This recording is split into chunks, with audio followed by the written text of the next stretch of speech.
Students भी हम कुछ और बीमारियों के नाम इंग्लिश और उर्दू में पढ़ते हैं।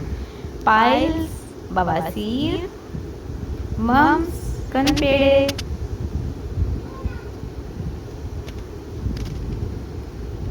एपिलेप्सी मिर्गी,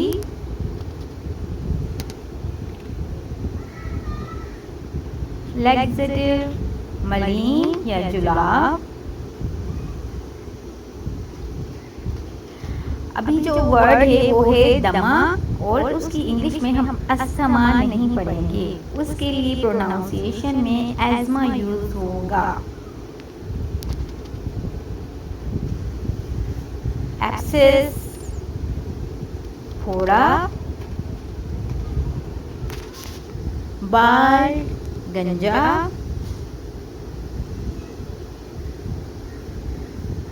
बाल्डनेस गंजापन,